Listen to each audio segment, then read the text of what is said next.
Jadi kita kemarin sudah mendapatkan surat dari FIFA ya,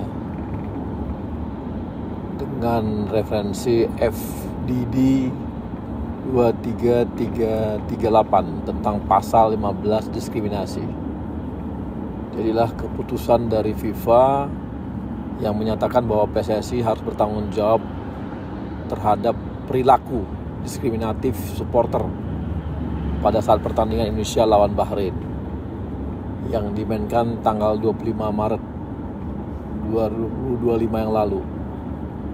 Di sana FIFA juga mengirimkan laporan, jadi ada monitoring sistem mereka anti diskriminasi sebagai laporan mereka. Ya. Berdasarkan laporan pertanyaan tersebut, FIFA menyatakan bahwa supporter tuan rumah Indonesia itu paling aktif di Tribun Utara dan Selatan. Peristiwa insiden terjadi di sektor 19 disebabkan oleh supporter Indonesia pada menit ke-80. Sekitar 200 sampai 300 supporter tuan rumah meneriakkan slogan xenofobia, Bahrain bla bla bla. Akibatnya yang pertama, PSSI didenda hampir setengah miliar, yaitu sekitar hampir 400 miliar lebih. Kemudian yang kedua, PSSI diperintahkan FIFA untuk memainkan pertandingan berikutnya dengan jumlah penonton terbatas, dengan menutup sekitar 15% dari kursi yang tersedia. Dan ini terutama di tribun di belakang gawang, artinya di utara selatan nih.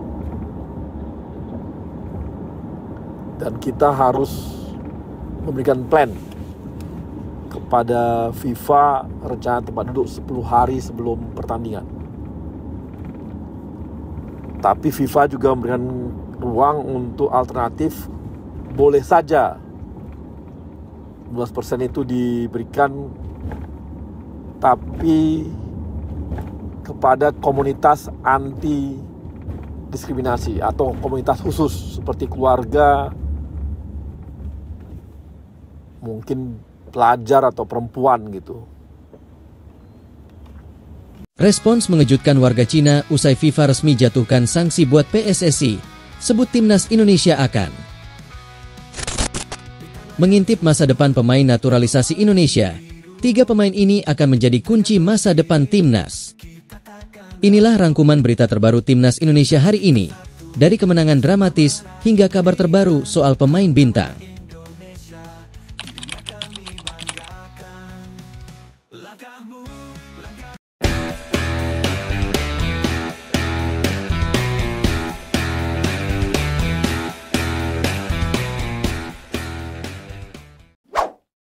Respons mengejutkan warga Cina usai FIFA resmi jatuhkan sanksi buat PSSI, sebut timnas Indonesia akan. Warga Cina langsung memberikan respons yang cukup mengejutkan setelah FIFA resmi menjatuhkan sanksi kepada PSSI dan timnas Indonesia. Jelang pertandingan melawan Cina di lanjutan ronde ketiga kualifikasi Piala Dunia 2026 zona Asia, timnas Indonesia dihantam badai. FIFA resmi menjatuhkan 2 hukuman kepada PSSI setelah pertandingan timnas Indonesia menghadapi Bahrain pada 25 Maret 2025. PSSI dijatuhi hukuman denda sebesar 400 juta rupiah dan pemangkasan jumlah penonton sebesar 15% di laga kontra Cina pada 5 Juni. Anggota Exco PSSI, Arya Sinulinga, menyampaikan hukuman itu dijatuhkan karena supporter meneriakkan slogan xenofobia. Secara singkat, xenofobia merupakan perilaku ketika seseorang atau kelompok tidak nyaman terhadap orang lain yang berbeda bangsa, ras, atau budaya. Kejadian tersebut terjadi di sektor 19 Stadion GBK dan dilakukan hampir 200 supporter tuan rumah pada menit ke-80. Meski demikian, FIFA masih memberikan keringanan dengan membuka peluang jika PSSI masih bisa menggelar laga timnas Indonesia versus Cina dengan kapasitas penuh. Syaratnya, jumlah kapasitas 15% tersebut diisi dengan para supporter netral, seperti komunitas anti diskriminasi hingga keluarga maupun pelajar. Dengan disangsinya PSSI, ini menjadi keuntungan tersendiri bagi Cina yang menargetkan kemenangan di markas Timnas Indonesia. Apalagi, pertandingan melawan Timnas Indonesia merupakan partai hidup mati bagi Cina untuk lolos ke Piala Dunia 2026. Warga Cina pun memberikan respons yang cukup mengejutkan dengan menyebut bahwa sanksi ini tidak berpengaruh apa-apa. Pasalnya, pembatasan penonton sebesar 15% tidak akan memengaruhi atmosfer Stadion GBK yang terkenal menakutkan bagi tim lawan. Apa gunanya? Sekalipun jumlah orang di stadion berkapasitas 80.000 orang dibatasi 15%, masih ada lebih dari 500.000 atau 600.000 orang. Stadion dengan kapasitas 50.000 atau 60.000 orang sudah menjadi stadion kandang yang panas dan menyeramkan di Tiongkok. Ditambah lagi cuaca di Indonesia pada bulan Juni dan daya tahan psikologis timnas Cina dalam pertandingan-pertandingan penting. Entahlah bagaimana timnas Cina bisa menang. Tulis akun Boluskifor di kolom komentar berita dari media Cina, Dong Qiudi. Mengintip masa depan pemain naturalisasi Indonesia, 3 pemain ini akan menjadi kunci masa depan timnas. Timnas Indonesia hingga hari ini terhitung telah melakukan 19 kali proses naturalisasi kepada pemain keturunan. Untuk menjadi pemain naturalisasi Indonesia tentunya tidak mudah. Pemain harus memiliki darah Indonesia, itu hal yang paling utama. Dengan tambahan amunisi dari para pemain naturalisasi baru dan pemain naturalisasi yang lama, Indonesia kini tampil percaya diri di kualifikasi Piala Dunia 2026. Menaturalisasi para pemain muda. Berikut 3 pemain naturalisasi Indonesia yang diprediksi akan menjadi masa depan timnas Indonesia. Justin Hubner, pemain naturalisasi Indonesia yang memiliki julukan El Preman. Ini jadi salah satu pemain yang melewati proses naturalisasi pertama kali. Resmi menjadi WNI pada tanggal 6 Desember 2023 silam, Justin Hubner membuktikan kesetiaan para pemain keturunan. Berposisi sebagai bek, Justin Hubner menjadi duet yang baik untuk pemain naturalisasi lainnya, seperti Jai Itzes dan Rizky Ridho. Justin Hubner saat ini tengah bermain untuk tim muda Wolverhampton Wanderers U21. Di usia mudanya, bukan tidak mungkin untuk Justin Hubner melakukan debut di Liga Inggris. Hubner akan menjadi pemain timnas Indonesia kedua yang bermain di Liga Inggris. Pemain keturunan yang baru berusia 22 tahun ini masih memiliki kesempatan panjang di timnas Indonesia. Masa keemasannya masih jauh dan berpotensi untuk matang di kualifikasi Piala Dunia 2030. Rafael Struijk resmi menjadi pemain naturalisasi baru Indonesia pada tanggal 22 Mei 2023. Rafael Struijk langsung menjadi pujaan penggemar timnas Indonesia. Pemain keturunan berusia 22 tahun ini menjalani proses naturalisasi dengan cepat saat tahun tersebut, khususnya menjadi pemain naturalisasi pertama yang membela timnas Indonesia. Striker berusia muda ini tidak jarang mendapat jam terbang tinggi di timnas Indonesia. Namun, nasib nampaknya berbanding terbalik dengan jam terbang pemain keturunan ini di klubnya, Brisbane Roar. Meski begitu, pemain keturunan ini tetap menjadi andalan pelatih untuk melapisi pemain depan atau menjadi striker kedua. Sama seperti Justin Hubner, masa keemasan pemain naturalisasi ini masih jauh. Pembuktian Rafael Struijk di timnas Indonesia akan kembali diuji dalam laga timnas Indonesia berikutnya di laga kontra Cina. Ivar Jenner menjalani proses naturalisasi di hari yang sama bersama Rafael Struijk, yaitu 22 Mei 2023. Ivar resmi menjadi pemain naturalisasi baru Indonesia kala itu.